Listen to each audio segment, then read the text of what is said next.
Hey, it's DBJ, Breon here. I'm normally not one to do reviews on role-playing games. I think there are people who are much smarter than me out there. Everyone has their own opinions, and frankly, I don't really have the cash to buy a lot of games and tell people about them. But I will do this as a favor to Ander, the main man, about his game Within the Ring of Fire. And the reason why is because at first I said, well, here's an independent game. It's going to be unfinished. I'm not really going to like it. It's going to be a little too genre specific for me. And it may not even be worth the investment. So, but I broke down, I got the PDF version, and I'm going to have to break this review into 3 sections. And the reason for that is because this game is definitely a double take game. And what I mean by that is some games you look at once and you pick them up, look at both sides, page through it, look through the documents, and you've pretty much figured out the game at one glance. I have to say that this game is in the realm of greats like Vampire the Masquerade and just Hero System, and man, I don't know. It's kind of in a world by itself, actually. But anyway, this part 1, I'm going to talk about the beginning chapter, not the opening story, but the chapter on role-playing. And I have to say that if you just took that one chapter, cut it out, it deserves to be stapled to the front cover of every role-playing game in the last 20 years. Most games have like a disclaimer about this is a role-playing game. And then they'll have like another page of what is role-playing. They may do a play-by-play, there's 2 or 3 people sitting around a table and they describe their action and you're done. This is so in-depth on how to role-play. I'm quite impressed. I mean, everything from the role of the players, the role of the person running the game, flashbacks, soliloquies, just internal monologues, and using props and music, and engaging the player's senses, all of them, including the sense of smell, which, from what I understand, is the strongest sense that brings back memory, statistically speaking. Anyway, and the last thing I'm going to include in this is the use of variants off of Game Master, Player, NPC. A lot of games will go out of their way to make sure that they do not use those terms like Game Master or Dungeon Master. And they'll use other terms. And in this game, they use a fire tender to represent the Game Master, the person doing the storytelling. And then the players are catalysts. And the NPCs, the non-player characters, the characters controlled by the flame tender storyteller, are called embers.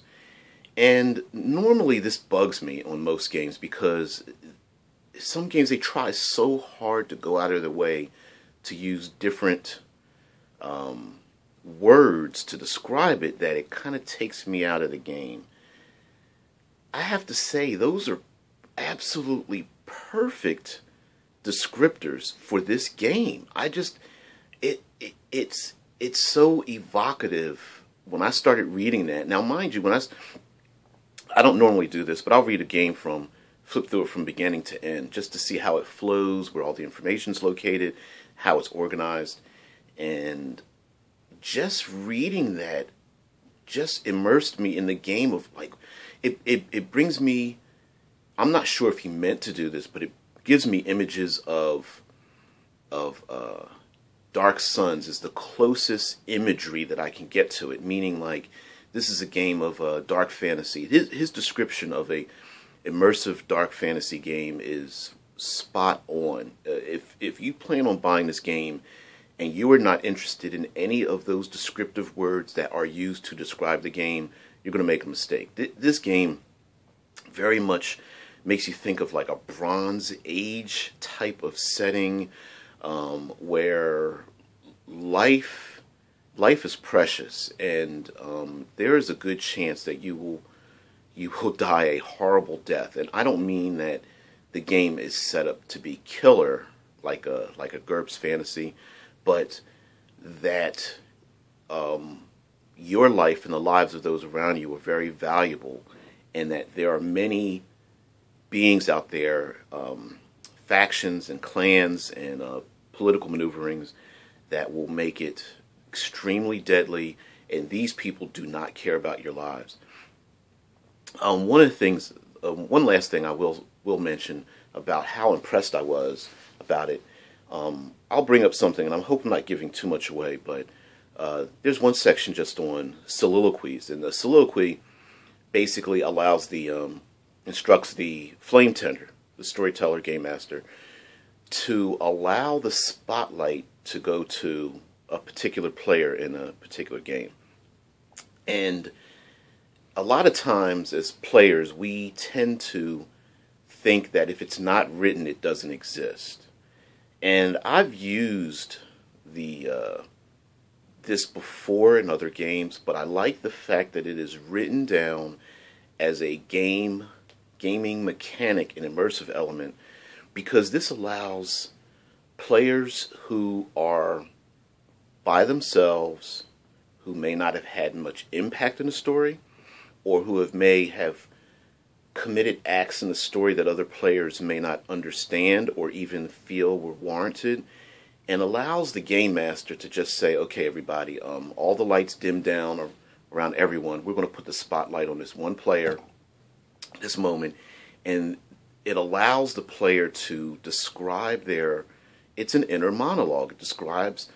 They're allowed to describe all the actions that they took, how it made them feel, what their plans are for the future, their nightmares of the past, their dreams and aspirations. It allows them to delve into the things that motivated them to maybe take an action, or the argument in their own head as to what actions they should take. And I think, one of the dilemmas is from Dungeons and Dragons back in 1978 was the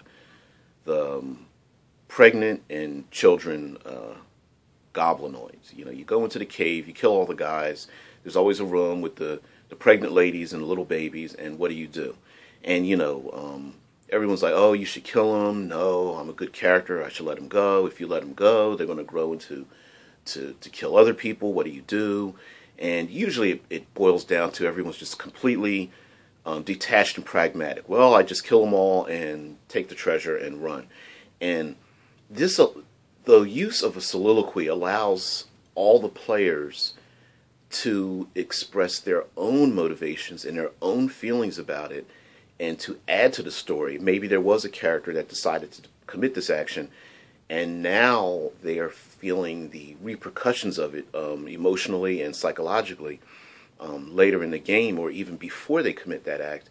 And it gives the other players around the table and the flame tender, the storyteller, the game master, the opportunity to understand each player's motivation depending on what's going on in the game. And I also believe it allows them, let's say you have one player who's been captured, and everyone else is doing stuff. They're riding around, they're fighting bad guys, and you got this one character who's out of the action, and they feel like they're not really part of the story. And this allows them to, you're not rolling dice, you're not doing anything. It allows everyone to be quiet and listen to that one player explain themselves and tell their own story in their own words. Just like watching a television show or a movie where you hear the story narrated. I love that element of it. So, yeah, I'm quite impressed, and at no time in the storytelling, how to roleplay portion of the chapter, did I feel like it was being forced down my throat. I mean, I consider myself to be an avid role player, as in ROLE, not ROLL, and I always learn something new from all the people that comment on my videos to comments I've read other places, all the information that people put into the RPG Brigade. And I felt like this really opened my eyes to many things. And a lot of the videos I put out, surprisingly, parallel a lot that was within the Ring of Fire. So I hope this is helpful. I'm going to have to do 2 more videos on this subject. And as always, and especially appreciative of buying this game, absolutely create, don't destroy.